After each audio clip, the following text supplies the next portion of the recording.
ഇന്നത്തെ നമ്മുടെ സഞ്ചാരം വളരെ സവിശേഷമായ ഒരു സ്ഥലത്തേക്കാണ്. അതായത് പഴയ കാലത്തെ വസ്തുക്കൾ വിൽക്കുന്ന ഒരു കടയിലേക്ക്. പഴയ കാലത്ത് മീൻ പിടിക്കാൻ ഉപയോഗിച്ചിരുന്ന ഒറ്റലുകൾ, അതുപോലെ തന്നെ മീൻ സൂക്ഷിക്കാൻ ഉപയോഗിച്ചിരുന്ന മീൻകുട്ടകൾ, ബ്രാഹ്മണ ഗൃഹങ്ങളിലും ക്ഷേത്രങ്ങളിലും ഉപയോഗിച്ചിരുന്ന ഓലക്കുടകൾ, തലയിൽ വെക്കാൻ ഉപയോഗിച്ചിരുന്ന തൊപ്പിക്കുടകൾ, കൈതോലയിൽ നെയ്തെടുത്ത പായകൾ, വട്ടികൾ, ഉറി കുട്ടകൾ തുടങ്ങി നിരവധി വസ്തുക്കൾ നമുക്ക് ഇവിടെ നിന്നും ലഭിക്കും.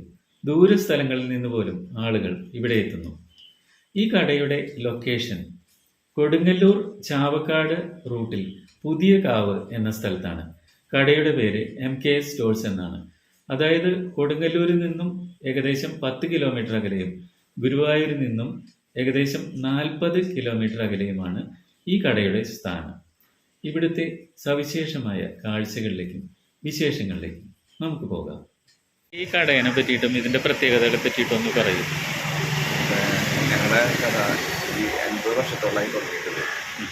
ഒരു വാപ്പായിട്ടുള്ള കുറച്ചനായി ആദ്യമേ വാപ്പായിട്ടുള്ളത്.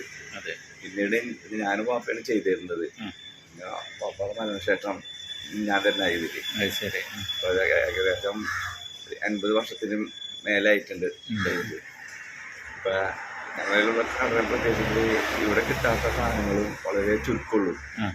മിക്ക സാധനങ്ങളും ഇവിടെ കിട്ടും. ഇവിടെ സാധനങ്ങളാണ് ഇവിടെ ഉള്ളത്.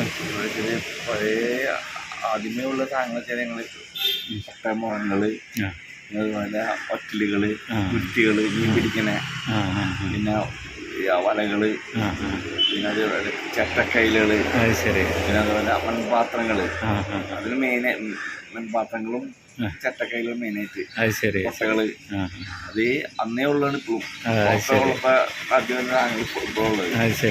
അത് ദൂരം നിന്നുള്ള ആൾക്കാർ ഇവിടെ വരും. ദൂരം നിന്നുള്ള ആൾക്കാർ വരെ ഇവിടെ അന്വേഷിച്ച് വരുന്നത്. ഇവിടെ വന്നാൽ കിട്ടും എന്നുള്ള ധാരണ ഇവർക്കുണ്ട്. എല്ലാവർക്കും അറിയാം. അപ്പൊ അത് ഇവിടെ വന്നാൽ കിട്ടും എന്നുള്ള ധൈര്യത്തിൽ എല്ലാവരും വരും ഇവിടെ. അപ്പൊ എന്തുണ്ടെങ്കിലും അതുപോലെ വല്ല അതിൽ വല്ല കുറവുണ്ടെങ്കിൽ അത് ഞാൻ പറഞ്ഞ് അവർക്ക് എന്താ ഞാൻ തരാന്ന് പറയവരോട് അത് എത്തിച്ചു കൊടുക്കും ചെയ്യും. ചെയ്തിട്ട് ഏൽപ്പിച്ചെന്നുണ്ടെങ്കിൽ അത് ഞാൻ ചെയ്ത് കൊടുക്കും. കൊണ്ടുവരുന്നത് അത് കൊണ്ടുവരുന്ന വെച്ചാൽ വളരെ അന്ന് ഉപ്പ ഉള്ളപ്പോ തന്ന ആൾക്കാരും ഇപ്പോൾ സാധനങ്ങൾ കൊണ്ടുതരുന്നുണ്ട് ഇവിടെ. അതിന്റെ പ്രത്യേകത അവരും ആൾക്കാര് നമുക്ക് മാത്രം വെച്ച് ചെയ്ത് തരുന്നുള്ളവര്. അപ്പൊ അത് ഇരിഞ്ഞാലക്കുട, ചാലക്കുടി, വെള്ളാങ്കല്ലൂര്, അതുപോലെ പറവൂര്, ആ ഭാഗത്തുള്ളവർക്ക് എല്ലാവരും കൊണ്ടുവന്നിരുന്നത്. ആദ്യമേ ഉള്ള ആൾക്കാരും കൊണ്ടുതരുന്നത്. അതെ അല്ലേ. ഈ മീനിന്റെ കൊട്ടയൊക്കെ ആരാ ഇങ്ങനെ മീനിന്റെ കൊട്ട അത് നമ്മൾ ചെയ്യിക്കുന്നതാണ്. നമ്മൾ പറഞ്ഞ് അവരോട് പറഞ്ഞ് ചെയ്തു തരുന്നതാണ്. അതിപ്പോഴും ചെയ്യുന്ന ആളുകളുണ്ട് അല്ലേ? പിന്നെ ഇപ്പോഴും ഇപ്പൊ വെച്ചാല് വളരെ അപൂർവമുള്ളൂ. ഇതിപ്പോ അവരെ കാലശേഷം ഇത് അതാണ് വലിയൊരു വിഷയത്തിലേക്ക് പോണിപ്പോ. ശരി. ആൾക്കാര് അത് നിലനിർത്താനൊന്ന് എല്ലാവർക്കും ആഗ്രഹം. അതെ.